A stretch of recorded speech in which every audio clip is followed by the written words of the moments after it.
tous. Alors j'ai très peu de temps pour vous parler d'un sujet très complexe et je suis content de venir présenter le regard des insectes, ou essayer de me mettre à la place des insectes, puisqu'on est une association qui travaille plutôt sur les relations, sur les insectes et les relations plantes-insectes, d'où voilà, effectivement cette entrée sur le contexte que je vais du coup passer très rapidement, parce que vous l'avez tous en tête, la diversité des pollinisateurs et leurs besoins, parce qu'il faut quand même qu'on rappelle quel est le sujet. Les problématiques que peuvent poser la flore exotique et la flore horticole, contrairement aux indigènes avec lesquels les insectes ont évolué, et puis finalement comment est-ce qu'on peut partager avec les pollinisateurs et le reste d'ailleurs en renaturant, réensauvageant, et donc évidemment vous avez la conclusion en faisant la part belle aux indigènes. Ok, on ne s'étend pas là-dessus, on est tous au courant. Nous, ce qui nous pose un problème, ce qui pose un problème dans la présentation aujourd'hui, ce sur quoi je vais m'attarder, c'est évidemment la modification des habitats et la perte de ressources alimentaires, mais évidemment les pratiques qui sont menées en agriculture, mais les pollutions ne sont pas que agricoles, puisqu'il y a des pollutions agricoles industrielles, les pollutions domestiques, routières, etc. Mais évidemment, c'est la problématique de la destruction des habitats. Si on regarde à quoi servent les insectes, finalement, au recyclage de la matière organique, ce qui est plutôt intéressant pour nourrir les plantes, en passant par les bactéries et les champignons, à la régulation des bioagresseurs, ce qui est plutôt intéressant pour faire de l'agriculture. Ils fournissent la majorité des proies, ce qui est plutôt intéressant pour avoir des chauves-souris, des oiseaux et d'autres prédateurs. Et ce sont les agents privilégiés pour le transport des grains de pollen d'une fleur à l'autre, des fleurs entomophiles, évidemment, et donc qui représentent la grande majorité de la flore ici, comme de partout. Ça ne marche plus, j'étais pas sur le bon bouton. Donc voilà, des problématiques d'intoxication, de destruction qui sont connues depuis très longtemps. Vous voyez, depuis 2006, on a eu des publications, notamment dans Science, qui montrent un déclin parallèle des plantes à fleurs et des insectes, notamment en Europe du Nord et en Europe de l'Ouest. Et depuis ce temps-là, on a mesuré du coup un léger repli des plantes entomophiles au bénéfice des plantes anémophiles, avec une stagnation des plantes autogames, ce qui tend à prouver que les plantes anémophiles vont prendre les places résiduelles du fait du manque de reproduction, du manque de pollinisation des plantes à fleurs. Il y a aussi eu dans la même année une publication de Nature qui a montré que les abeilles étaient carencées en gènes qui codent pour les enzymes de détoxification, et donc ça donne un lien étroit entre la disparition des abeilles mellifères et des abeilles sauvages et la quantité de xénobiotiques, de produits de synthèse qu'on met dans tous les types de milieux. Et puis beaucoup plus récemment, j'ai sauté une grosse période, il y a une étude qui a été quand même qui a marqué les esprits en 2017, une étude en Allemagne menée sur une trentaine de sites, qui montrait qu'entre 67 et 82% de la biomasse des insectes volants avait disparu en 30 ans. Donc c'est assez effrayant, mais en réalité, 2 ans après, il y a eu une publication de Nature qui est encore plus terrifiante, puisqu'elle a suivi, pas 30 sites, mais 290 sites, 150 prairies et 140 forêts, pendant 10 ans, et vous voyez les résultats qui s'affichent, qu'on a perdu entre 40% en forêt et 67% de la biomasse en 10 ans seulement, donc les 2 tiers. On a perdu un tiers des espèces dans tous les milieux, prairiaux et forestiers, et on a perdu 78% de l'abondance dans les prairies, c'est-à-dire 8 insectes sur 10 en 10 ans seulement. Et tout ça, ça débouche sur une publication qui a eu lieu en fin d'année dernière dans le New Phytologist, qui a été une publication notamment d'une équipe de recherche du CNRS, qui montrait que les fleurs des champs abandonnent les insectes pollinisateurs, puisque beaucoup moins de pollinisateurs, plus de raisons de produire du nectar et des fleurs de grosse taille, donc réduction de la taille des pétales, la taille des corolles, réduction ou abandon de la production de nectar. Puisqu'on n'en a plus besoin, ça veut dire moins de nourriture pour les insectes encore, et donc ça veut dire qu'on rentre dans une boucle de rétroaction négative, un cercle vicieux, moins de pollinisateurs, moins de nourriture, moins de pollinisateurs. Un jour, il va falloir qu'on trouve un moyen d'inverser tout ça. Alors de qui on parle? Je vais aller très vite là-dedans, puisque comme je suis entomologiste, je vais essayer de ne pas regarder les images, parce que je risquerais de perdre du temps et de vous parler des insectes, mais je suis prêt à vous en parler dès que vous êtes open sur ça et qu'on a un petit peu de temps. Alors déjà, les insectes pollinisateurs en France, ce n'est pas les abeilles, ce n'est pas qu'une abeille, il y a 1 millier d'espèces d'abeilles. Et au-delà de ce millier d'espèces d'abeilles, vous voyez qu'il y a 10 000 hyménoptères, les guêpes, les tentraides, les micro-hyménoptères, les fourmis, etc. 10 000 diptères, mouches, moucherons, cirques, taquinaires et compagnie. 5 700 papillons, dont 95 papillons de nuit, 250 papillons de jour en France métropolitaine, ce sont les chiffres en France métropolitaine, et donc 5 400 papillons de nuit, et puis à peu près 2 000 coléoptères, 2 000 à 3 000 coléoptères qui vont dans les fleurs sur les 12 000 existants en France. Donc ça fait 20 à 25 000 espèces qui se baladent dans les fleurs tout ou partie de l'année, en tout cas sur leur phase adulte, en forme d'imago, quand ils ont des ailes, parce que vous voyez aussi d'autres ordres beaucoup moins importants qu'on peut trouver, et qui assurent donc le transport des grains de pollen d'une fleur à l'autre de la même espèce. Mais évidemment, ils sont très diversifiés, et donc leurs besoins sont extrêmement diversifiés aussi. Donc voilà des papillons de jour. Je ne regarde pas les photos, on va gagner un petit peu de temps, essayer de récupérer un peu. 250 papillons de jour, 5500 papillons de nuit. Voilà quelques exemples très évidemment limités au regard du nombre. Les coléoptères, j'ai un peu l'impression qu'on a sauté une page, mais c'est pas grave. Et on a sauté les diptères, c'est ça. Et les hyménoptères, donc avec les guêpes, les abeilles, les sphégiens. Et j'ai mis une petite page spécifique sur les abeilles pour vous montrer, puisque considérés comme des agents extrêmement pertinents dans le transport des grains de pollen, je vous dirai ça dans les questions si ça vous intéresse, pourquoi plus que les autres, bien qu'il y a beaucoup d'autres insectes qui sont certainement sous-estimés dans leur capacité à transporter du pollen. Comme je vous l'ai dit, il y a d'autres ordres qui sont négligés, mais pour autant, les névroptères, les perce-oreilles, les punaises, voilà, sont des insectes qui, pareil, une partie de l'année, peuvent se nourrir de pollen, notamment quand il y a des carences en protéines sur leur proie, et donc peuvent assurer un transport de grains de pollen. Alors de quoi est-ce qu'ils ont besoin de ces insectes? Vous l'avez compris, de gîtes et de couverts comme tout organisme vivant, et finalement le gîte, ça veut dire des espaces pour se réfugier, pour se reposer, pour se déplacer, pour pondre, dans lequel les larves vont pouvoir se développer, voire des espaces de nidification, puisqu'il y a quelques insectes chez les hyménoptères qui fabriquent un nid en terre, un nid avec des cailloux, un nid dans une coquille d'escargot, un nid dans une tige, un nid dans le sol, etc. Et puis la nourriture, le couvert, donc c'est évidemment des fleurs. Alors certes, des fleurs, mais si on regarde un peu plus précisément, tous les insectes adultes dont on vient de parler se baladent dans les fleurs, et c'est ce qui leur donne notamment le sucre et l'énergie pour se déplacer et pour voler. C'est la raison pour laquelle les insectes volent. L'essentiel des insectes volent, parce que la grande majorité se nourrissent de produits sucrés. Mais les larves, vous voyez un certain nombre de larves, de cirphes, de chrysopes, de papillons, de tentraides, de longicornes, de cétoines et de mouches, c'est les larves qui sont en dessous, ne consomment pas des fleurs. Seules les larves d'abeilles consomment des fleurs. Les femelles récoltent du pollen et du nectar, le stockent dans un nid, et les larves se développent sur ces produits floraux, en sachant que l'apport en protéines est issu du pollen. Alors si on regarde les autres larves de pollinisateurs, vous voyez qu'il y a des larves carnivores, donc elles vont avoir besoin de proies. Mais de proies, ça peut être par exemple des pucerons, pour nourrir les larves de cirphes aphidiphages, la moitié des espèces, près de 600 espèces de cirphes en France, la moitié consomment des pucerons, ou les chrysopes, c'est les deux exemples qui sont mis là, mais si on veut des pucerons, il faut bien des plantes, et notamment des plantes sauvages, pour abriter une grande diversité de pucerons, donc une grande diversité de prédateurs ou de parasitoïdes, c'est le cas pour ceux qui sont en dessous, des parasitoïdes de chenilles, des parasitoïdes de punaises, mais aussi des parasitoïdes de pucerons, et tout un tas d'autres prédateurs et parasitoïdes qui vont bénéficier de proies qui se développent sur les plantes.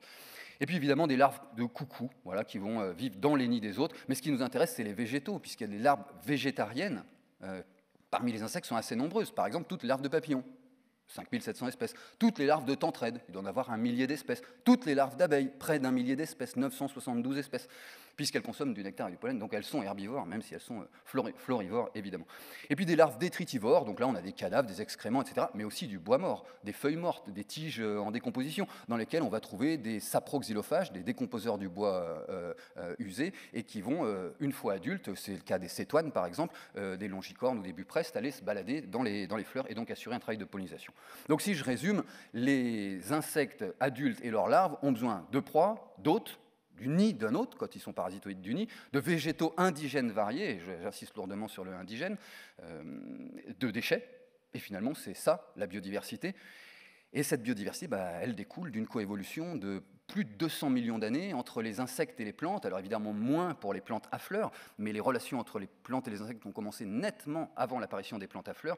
Et ces évolutions ont mené des voies évolutives assez particulières où l'entente entre les deux types d'organismes s'est faite pour que les plantes conviennent et fournissent les éléments nécessaires aux insectes et que les insectes fournissent les activités nécessaires à la reproduction des plantes. Alors si on regarde réellement ce qui se passe, dans les espaces urbains, périurbains, dans les jardins privés, dans les entreprises, etc., en réalité, la nature, elle est très contrainte, elle est très choisie, elle est très jardinée, voire elle est très exotique, comme on l'a vu précédemment. Et tout ça fait qu'il leur manque des ressources, il leur manque de la nourriture, il leur manque des refuges, il leur manque des espaces de repos, de nidification, des matériaux de nidification. Si les hirondelles ont besoin de marc pour fabriquer leur nid, il y a tout un tas d'abeilles maçonnes qui viennent chercher aussi de la boue pour fabriquer un nid, donc de la même manière ont besoin de marc. Et puis tous ces arbres géants qu'on a tendance à planter dans les villes qui coûtent extrêmement cher et qui finalement partent en fumée puisqu'ils sont morts avant qu'on les ait plantés. Alors que du coup on se dit il faut des fleurs. Alors vous avez vu que les fleurs sont limitées, les fleurs sont pour les adultes. Et qu'est-ce qu'on fait? On nous a vendu tout ce que vous voyez sur la droite, là, toutes des activités de fleurissement qui sont extrêmement techniques, extrêmement complexes, mais qui finalement ne rendent pas de grands services aux insectes. Puisque les fleurs, en fait, vous le savez tous, hein, une rencontre botanique, c'est le sexe de la plante, et la plante a modifié des feuilles en fleurs, pas pour faire joli, pas pour faire des bouquets de fleurs, mais pour être vue par les insectes et pour servir de piste d'atterrissage aux insectes qui vont suivre jusqu'au centre, suivant les petits pointillés qu'on voit soit à l'œil nu, soit sous des ultraviolets, et qui les amènent au nectar, aux glandes à nectar. Ils viennent prélever le nectar, ils sont recouverts de pollen, ils se baladent dans une autre fleur, et voilà. Et c'est évidemment comme ça que ça se passe. Donc, quand on a des prairies comme à gauche, puisque c'est ce qu'on nous vend maintenant dans le remplacement de ces jardinières, on peut se dire que, évidemment, là, c'est rempli de fleurs diversifiées, et que ça peut avoir un intérêt pour les insectes. Bon, on va y revenir. Je passe sur ces deux exemples que sont les hôtels insectes et les ruches, qui sont aussi d'autres fausses bonnes idées, et finalement, pour les hôtels insectes, un petit peu de l'indécence quand on laisse quelques bouts de bois, quelques bouts de branches et quelques cailloux dans une étagère avec un petit toit pour bien se rappeler que c'est nous qui l'avons construit, alors qu'on a nettoyé l'ensemble des milieux, des tas de bois, des tas de pierres, des troncs morts, des trous, des bosses, des cailloux, et qui sont les éléments de refuge et de nidification des insectes. On peut se demander si on a pris la bonne voie en fournissant des plantes exotiques et des milieux artificiels de nidification. Bon, les plantes indigènes, si je commence par elles, on les a modifiées pour un certain nombre. Vous reconnaissez tous ce bleuet là, dont on a modifié le nombre de fleurs ligulées, le nombre de pétales entre guillemets, pour avoir des fleurs plus voyantes de loin. Alors esthétiquement, il semblerait que ce soit plus joli. Les goûts et les couleurs, ça se discute, j'ai pas tout à fait le même avis. Et donc de ces bleuets, on a fait des rosets, des bleus foncés, des violets, des blanchets, tout un tas de choses. Maintenant, les prés, les champs de bleuets ressemblent à ça. Quand on est un insecte, ça pose un problème, parce qu'évidemment, on les voit encore plus, puisqu'il y a plus de pétales. Et donc on arrive encore de plus loin, si c'est un désert biologique autour. Et on arrive pour trouver une nourriture qui n'existe plus. Puisque quand on a forcé, par sélection variétale, une plante à fabriquer des éléments surnuméraires, c'est-à-dire trop de pétales, trop de fleurs ligulées pour le coup, il y a des éléments qui peuvent être absents en quantité ou déficients en qualité. Et pour le coup, où l'insecte peut-il se poser pour trouver du nectar, si tant est qu'il reste encore de qualité? Et c'est encore plus le cas pour le pollen quand on regarde certaines plantes exotiques, les horticoles, qui ont été modifiées, ou avec les chrysanthèmes ressemblent grosso modo, alors pour le chrysanthème de Balmacie, à une marguerite, hein. D'autres chrysanthèmes, le chrysanthème des fleuristes est un croisement de deux espèces, et ça donnait des formes très très modifiées dans lesquelles il n'y a plus de substances nutritives. Toutes les roses acées de la planète contiennent 5 pétales, on en a fait autre chose. Les soucis, la forme originale, ça allait. Aujourd'hui, ça a quand même un peu plus de soucis pour les insectes. Et puis les œillets d'Inde, la plupart des jardiniers n'ont jamais vu les formes sauvages. Donc là aussi, les insectes, quand ils viennent chercher cette nourriture, nectar, pollen, il peut ne pas être accessible, ou bien on a une autre problématique avec les fleurs exotiques, c'est quand elles ont été transportées, c'était le cas des prairies fleuries qu'on avait à gauche, essentiellement des espèces américaines, quand elles ont été transportées de plusieurs milliers de kilomètres, qui plus est quand c'est séparé d'un océan, donc il n'y a pas de relation ou très peu de relation, eh bien le bouquet odorant émis par cette fleur peut être reconnu par un insecte, et notamment par une abeille, je prends l'exemple à bon escient des abeilles, comme un bouquet qu'elle connaît, et donc elle peut le butiner, elle peut y récolter du pollen et nourrir ses larves avec. Or, le pollen peut être carencé en acides aminés. Comme elle n'a pas fait d'études biochimiques sur la qualité du pollen, elle ne le sait pas. Donc elle nourrit ses larves avec un pollen qui ne leur permettra pas de se développer. Et donc ces larves meurent. Et nous, on ne peut pas le savoir. Et il faudrait tester toutes les variétés horticoles, et ils en sortent des milliers chaque année, et c'est impossible de suivre. Et donc l'idée, ce n'est pas de supprimer l'entièreté des horticoles, peut-être qu'il faut sur les zones de prestige en maintenir, mais en tout cas de les diluer, et de les diluer largement au milieu d'espèces indigènes qui remplissent les fonctionnalités, notamment de nourrissage des insectes indigènes. Donc on se demande si c'est vraiment un progrès ou un problème, et il apparaît la relation entre l'augmentation des pétales et des fleurs ligulées et la perte de qualité et de quantité de nectar et de pollen. Autre problème repéré, certaines morphologies florales ne sont pas adaptées à certaines morphologies des pièces buccales des insectes, et certains insectes peuvent se retrouver bloqués dans des fleurs lorsqu'ils les butinent. C'est le cas du morosphinx dans l'onagre rose. Alors en bas, c'est une saponaire, c'est pas un onagre, j'ai pas la photo d'un morosphinx dans un onagre, j'ai mis celle-là, ce qu'on le voit bien. Et il rentre dans l'onagre en forçant avec sa trompe, et il n'arrive pas à ressortir, il meurt pendu. C'est ce qui est arrivé au gamma qui est au milieu, là, qui s'est coincé dans un arrogia. Ou bien cette petite abeille sauvage, l'anthophore à pattes plumeuses, qui est une abeille très commune au printemps, que vous pouvez déjà voir, au moins les mâles sont sortis, qui est coincée dans un dipladénia. Donc ça c'est pas le problème majeur, on les a évoqués avant, mais ça fait partie des choses, des risques qu'on encourt aussi. Face à ça, on se dit que la régénération spontanée peut être tout à fait efficace. Bien évidemment, dans des milieux comme ça, c'est les balmes de Paris, dont il y a beaucoup moins de gestion maintenant, parce que c'est très pentu, très glissant, etc. Et ça s'avère être le coin le plus intéressant en flore et en faune. Évidemment, il va falloir apprendre ou réapprendre à distinguer les indigènes des exotiques pour pouvoir laisser les indigènes sortir, et notamment en transformant ces forêts de conifères urbaines, en coupant quelques arbres et en mettant les feuillus qui sont en dessous à la lumière pour les laisser pousser, les laisser se développer, et petit à petit les remplacer, et apprendre à sélectionner les exotiques qui poussent dedans, parce qu'évidemment, dans ce même type de milieu, on va trouver des lauriers amandes, on va trouver des chênes rouges d'Amérique, etc., évidemment, des zélantes, des buddleias, et tout un tas de plantes invasives, évidemment. Il ne faut pas négliger les arbustes à fleurs, parce qu'on a parlé de fleurs en parlant des plantes herbacées, et en réalité, les plus gros pourvoyeurs de fleurs, ce sont les arbustes, mais ce sont aussi les plus gros pourvoyeurs de fruits pour les oiseaux, et ce sont aussi les plus gros pourvoyeurs d'espaces de nidification et d'espaces de refuge pour les oiseaux et pour tout un tas de bestioles. Donc là, je vous ai mis un églantier dans un parc, mais voilà un sureau qui, il y a quelques années, a été planté 6 ans avant, et vous voyez que c'est déjà assez impressionnant comme floraison, et j'ai mis une petite liste, une petite image de différentes plantes qu'on peut trouver en France, et c'est bien le problème, c'est qu'on a coupé entre 1,5 et 2 millions de kilomètres de haies, donc 1,5 à 2 millions de kilomètres d'arbres et d'arbustes, de sureaux, d'églantiers, d'aubépines, de fusains, toutes ces plantes qui fournissent fleurs, fruits, etc., et dont il va falloir reconstituer le maillage. On n'en a pas pris la bonne voie, vous avez entendu qu'il y avait plein de haies qui étaient plantées chaque année. L'année dernière, c'est 6 à 7 000 kilomètres de haies plantées et 23 000 kilomètres de haies arrachées encore. Donc on n'en prend pas du tout le bon chemin.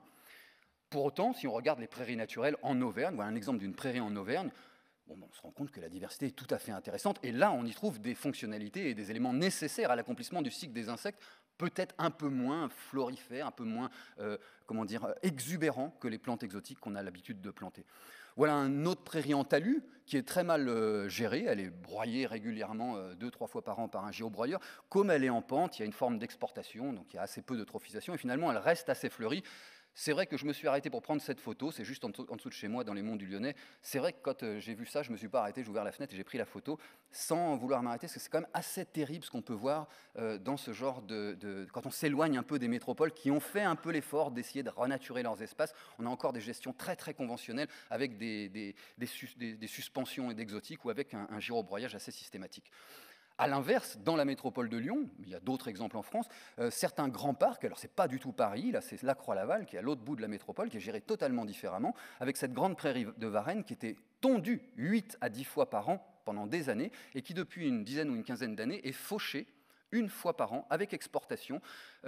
Malgré tout, les jardiniers tracent des chemins à la tondeuse, donc des chemins bien propres, histoire qu'on voit qu'il y a un travail qui a été fait, et surtout histoire d'inviter les gens à rentrer, pénétrer dans cette prairie et découvrir cette diversité. Donc vous avez quelques exemples qui savent... non, il n'y en avait qu'un, c'est dommage. Du coup, je vais sauter la diapo d'avant. C'était la fauche avec exportation, mais vous le savez, on essaye de faire une fauche centrifuge pour essayer de faire fuir les animaux et d'exporter, comme ça a été dit juste avant, pour appauvrir et éviter l'eutrophisation, appauvrir et donc maintenir une diversité floristique. Alors où est-ce qu'on peut faire ça en France ? Par exemple, dans les jardins privés. Les jardins privés en France, ils représentent 1 million d'hectares. Et 1 million d'hectares, ça veut dire presque 4 fois la surface de toutes les réserves naturelles. Mais en réalité, on a des millions d'hectares. Parce que si on met l'ensemble des espaces privés et des espaces publics, les casernes, les hôpitaux, les bords de route, les zones d'activité commerciale, les échangeurs, etc., on a des millions d'hectares qui sont gérés à coups de tondeuse, à coups de tronçonneuse, à coups de débroussailleuse, à coups éventuellement de labour, voire de semis, alors qu'on pourrait simplement leur foutre la paix, puisque jamais personne n'y met les pieds, si ce n'est la personne qui a une machine entre les mains. Et donc c'est bien comme ça qu'on va pouvoir modifier une grande partie des usages. Si la seule personne qui passe sur un espace tondu, elle a la tondeuse dans les mains, c'est qu'on a raté. S'il n'y a pas des gamins qui jouent au foot à un moment, s'il n'y a pas des gens qui se font bronzer, ou s'il n'y a pas d'autres qui font un pique-nique, c'est qu'en fait, il n'y a pas de nécessité de faucher, et donc on pourrait tout à fait entretenir des espaces boisés qui ont une lisière d'arbustes et qui peuvent être adjoints d'une zone herbacée, et on trouve les 3 strates principales qui fournissent la grande quantité d'éléments nécessaires pour les pollinisateurs et bien au-delà. Pour l'instant, les jardins ont tendance à ressembler à ça. C'est assez terrible, vous voyez que c'est assez peu différent du stade de foot qui est derrière, mais là aussi, je vais vous montrer un contre-exemple. Voilà un jardin qui finalement est à peu près la même manière. C'est un ou deux forsythias, une oléacée absolument pas intéressante pour les insectes locaux, sur 1000 m² de pelouse tondue. Et bien en fait, en 10 ans, en laissant un certain nombre de choses se passer, en accompagnant la renaturation, notamment en carbonant le sol pour permettre aux arbres de pousser, et bien en 10 ans seulement, voilà comment on peut transformer un jardin. Et ça, effectivement, à l'échelle à laquelle je voulais présenter, en mettant le million d'hectares dans les jardins privés et les millions d'hectares que possèdent les espaces privés et publics, on pourrait largement fournir des espaces de nourrissage pour les insectes et pour la faune en général. Bien entendu, ça ne suffira pas si on n'arrête pas l'intoxication des milieux, parce que si on augmente les espaces protégés, les espaces riches en diversité, mais que tout est pollué, finalement ça ne marchera pas beaucoup mieux, en tout cas pour les insectes qui sont quand même les principales cibles. Voilà d'autres exemples de renaturation. Cette petite maison qui a été arborée, vous voyez que c'est tout à fait joli, c'est à l'abri de la chaleur et c'est tout à fait intéressant en termes de production. Et voilà l'autre côté de la maison qui se retrouve aujourd'hui sous le fameux sureau que vous avez vu et qui avait 6 ans sur la photo précédente. On essaye aussi évidemment d'accompagner les habitats collectifs. Là, alors il y a un projet intéressant dans la métropole de Lyon, c'est qu'il y a une prise en charge partielle du coût de l'aménagement, de la plantation des végétaux dans les habitats locaux, dans les habitats collectifs. Vous voyez qui ressemble à ça. Là aussi, personne ne met jamais les pieds sauf celui qui tombe. Alors c'est une illustration d'artiste de Bleuhen qui est dans la salle, mais c'est à ça qu'on voudrait, c'est dans cet esprit-là qu'on voudrait modifier les espaces collectifs également. Et là, c'est évidemment beaucoup plus compliqué puisqu'il va falloir mobiliser une copropriété, un syndic, être majoritaire, trouver l'argent, décider les gens, discuter. Donc c'est plus long que dans son jardin, mais il va falloir négliger aucun espace évidemment. Pour aider l'accompagnement des différents publics, on a produit une série de documents qui s'appellent les diacs pollinisateurs, avec un premier qui a été fait à destination des espaces verts pour mesurer, évaluer les capacités d'accueil d'un espace vert au regard des besoins des 25 000 pollinisateurs. Et vous avez vu, il leur faut des cadavres, il leur faut des crottes, il leur faut des feuilles, il leur faut des lichens, il leur faut des branches, il leur faut des troncs, il leur faut des... Et donc, si on veut répondre, évidemment, il va falloir diversifier, et ça répond bien plus largement aux insectes. On a traduit ça, décliné ça dans une version grand public, qui est accessible d'ailleurs aussi en application web, et une troisième version pour les équipes éducatives dans la renaturation des cours d'école. On en a une quatrième version qui est en cours d'élaboration par une ethnologue qui est en stage chez nous, à destination des enfants, pour que les enfants aillent secouer les nattes des adultes en leur disant en fait que ce qu'ils pourraient faire dans une cour d'école, dans un jardin, etc., voire dans le parc de leur commune. Voilà, l'application, si elle vous intéresse, elle est disponible en ligne, n'hésitez pas, alors c'est gratuit, évidemment, c'est mis à disposition du public, et l'idée, c'est vraiment de pouvoir engager des grandes surfaces, même si c'est des petites mises bout à bout, en mutualisant les effets, notamment à l'échelle du paysage. Sur ce, je vous remercie de votre attention.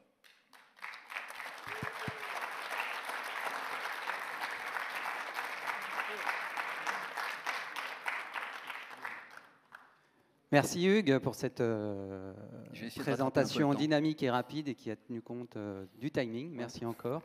Très intéressant. Alors, on va vous demander si vous avez quelques petites questions. Ah, déjà une question.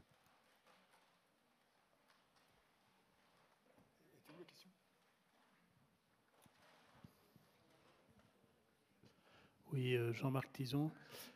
Je suis tout à fait d'accord avec tout ce que vous dites et c'est très bien. Et personnellement, ça fait 35 ans que j'essaye de renaturer mes pauvres 1300 m² privés.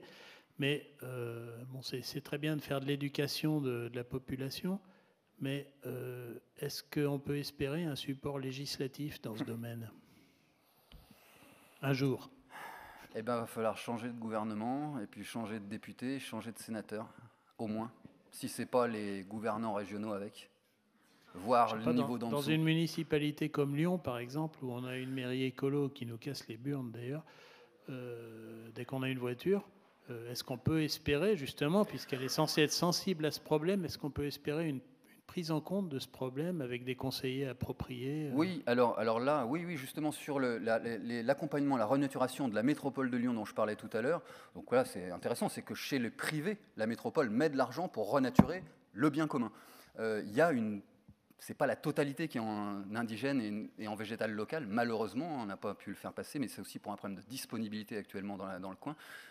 Par contre, il y a une prime qui est mise, une prise en charge majorée, s'il y a un pourcentage minimum, dont je n'ai plus le chiffre en tête, de végétal local.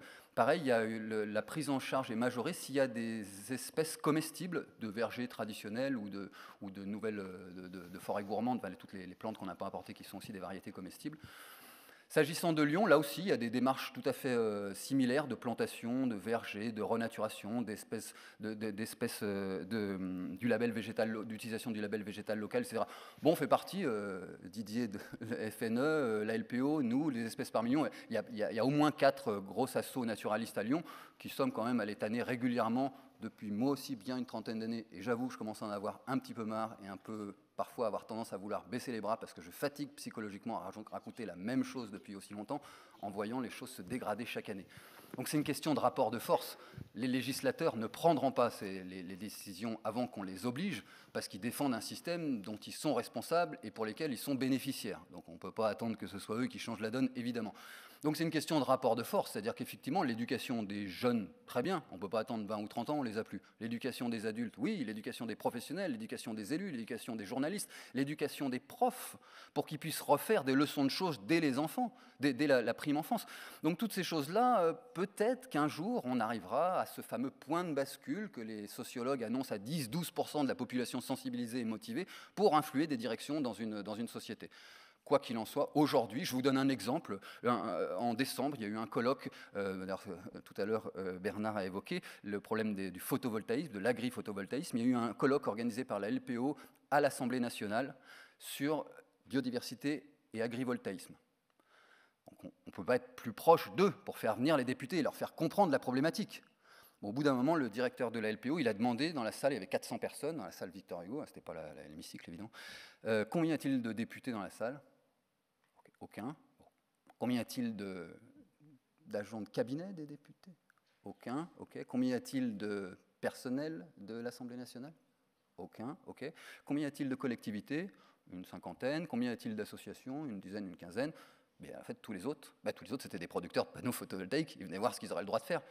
Mais pas un seul député s'est déplacé, en réalité. Alors que c'était le bilan et l'état de fait, l'état de la science, l'état de l'art sur les connaissances aujourd'hui de l'impact du photovoltaïsme dans les champs.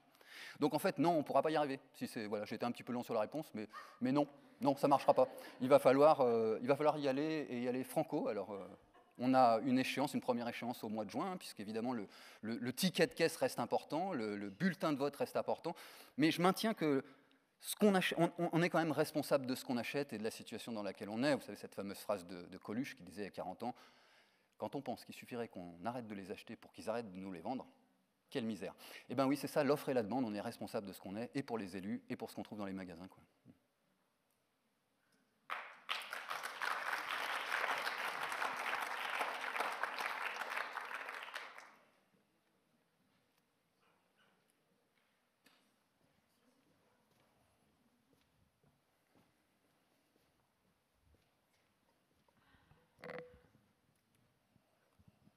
Bonjour, merci pour cette dernière intervention. Je suis complètement d'accord, il faut y aller franco des fois, surtout avec les administrateurs des fois.